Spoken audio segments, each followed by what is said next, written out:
Hey guys, right here, and I just saw A Cure for Wellness. So, Cure for Wellness stars Dane DeHaan. The movie opens up with Dane DeHaan. He's sent on like this business trip to Switzerland to get this guy. I forgot his name. Pembrooks. Yeah, I think his name is like Jason Pembrooks or something like that. And Dane DeHaan plays fuck it, it doesn't matter. Um, but he's sent to this uh medical center facility thing in Switzerland, and he gets into like this nasty wreck, and and now he's sort of like a patient there. He keeps snooping around because he thinks like something is like odd about this place, and there's something completely odd. Like when he first steps foot into this facility looking for Mr. Pembrooks, you know something's up. The way the person at the front desk of the facility greets him, and you're like, okay, there's something off about this place, but I don't know what it is. And this movie keeps you guessing until the very end. Like they give you like subtle hints about certain things. It gives you a few questions that aren't answered right away, but that are answered at the end.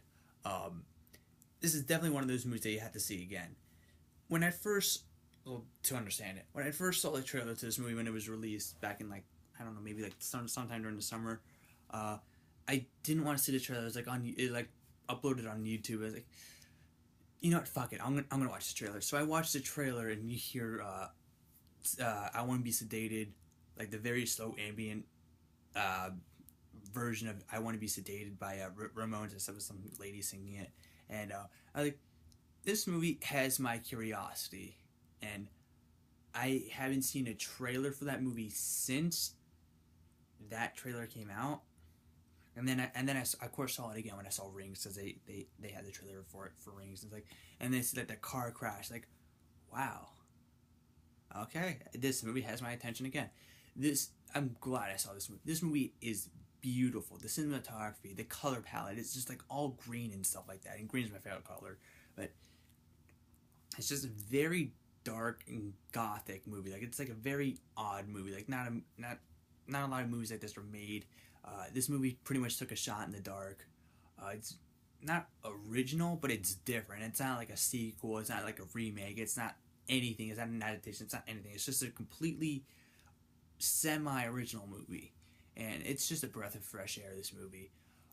Anyway, so Dane DeHaan, he is into like nasty wreck with his driver. I guess that's Uber. They don't really specify. I'm gonna guess it's Uber, and he gets into a nasty wreck, and now he's in a medical facility that he's supposed to get Mr. Pembrooks out of, and now he's one of the patients. And yeah, there's something up about this place, like I said. And he meets this girl Hannah, who pretty much has like she's like known as like the special one. And there's like the doctor there. He's like the head person of the place.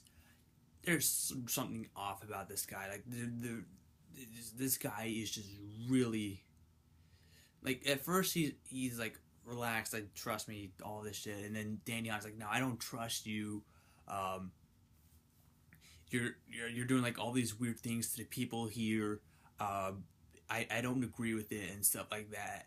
Where is Mr. Pembrooks? And he's just trying to look for Mr. Pembrooks the entire movie. We do see the guy in the movie, but he keeps disappearing. Something bad might have happened. There's just so many things that happen in this movie that I don't want to spoil because it's kind of spoilerish. But wow, the visuals in this movie, it's just graphic. Some of the stuff in here is just really graphic. Like there's like this one scene where he pulls out his tooth and it's like all bloody and shit, and you see like the root on his tooth, and as he pulls it out, you hear like that like snapping sound. Oh god, that part was just that part was just wow. That part was just makes your skin crawl.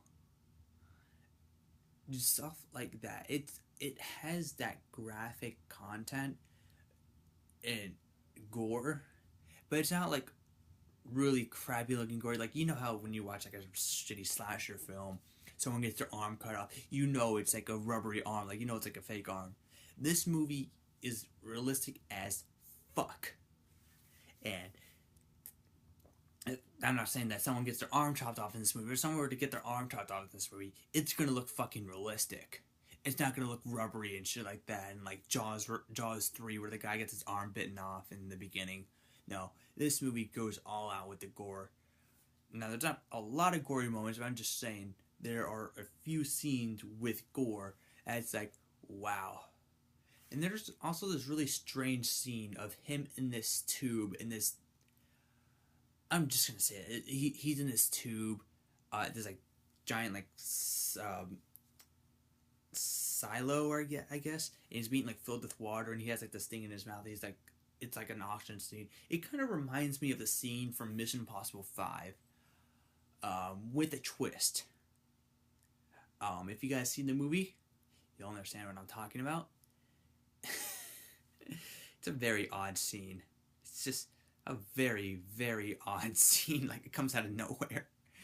And so they, now Dane DeHaan, he's trying to escape this place. He doesn't want to be part of it. He keeps saying, "I'm not a patient." And there's also this other thing that involves like this water. The water there is like makes you kind of insane. Pretty much the movie has you think that pretty much Dane DeHaan knows he's like all that and stuff like that. He knows that he's like perfect and stuff like that. But there's no such thing as a perfect person. So that's pretty much what this movie is building up upon. And he doesn't think he's like one of the crazy people in the facility. He doesn't think he's crazy at all. And he keeps getting like these like random puzzles / clues from like this one lady that's there, one of the patients, and yeah, she's given like information, like bad information about the facility, that the facility, you're not supposed to know about the bad information, but he knows. And yeah, the doctor in this movie, he's a really weird dude, and I don't want to get into what he does at the end of the movie because it's just horrific. But yeah, I had to see this movie again because, like I said, it's a movie that you need to see again in order to fully understand and catch all the subtle hints that they give you throughout the movie. Yeah, it's just a movie you need to see again. You need to absorb it. You need to analyze. You need to study it. You need to. It's just one of those movies I need to see over and over again in order to understand the clues and stuff like that. The clues, the visuals in this movie, it kind of reminds me. I know I'm gonna sound like Chris Summers. There is some Shining, like resemblance of Shining in this movie. Like, there's like this one scene involving a bathtub, the woman in it, like The Shining. I don't think it's like, well, yeah, it has that Shutter Island vibe too. It has the mental hospital vibe also. Yeah, like I said, there's something in this water. They're like, I don't know. I guess the eel. They put like eels in this water, and the water makes you feel like you're feeling good, but you're not. And there's like this one scene at the end. I'm not gonna spoil anything. It's just, I don't know. I don't see how this movie has like a 38%, maybe like a 62%, or a 70, at least 70%. This movie should have not a 38. It doesn't deserve it. It doesn't deserve to be that low. I'm gonna give A Cure for Wellness 4 out of 5 stars. This is definitely one of my favorite movies of the year. It's the visuals in this movie are grotesque, but the cinematography is beautiful.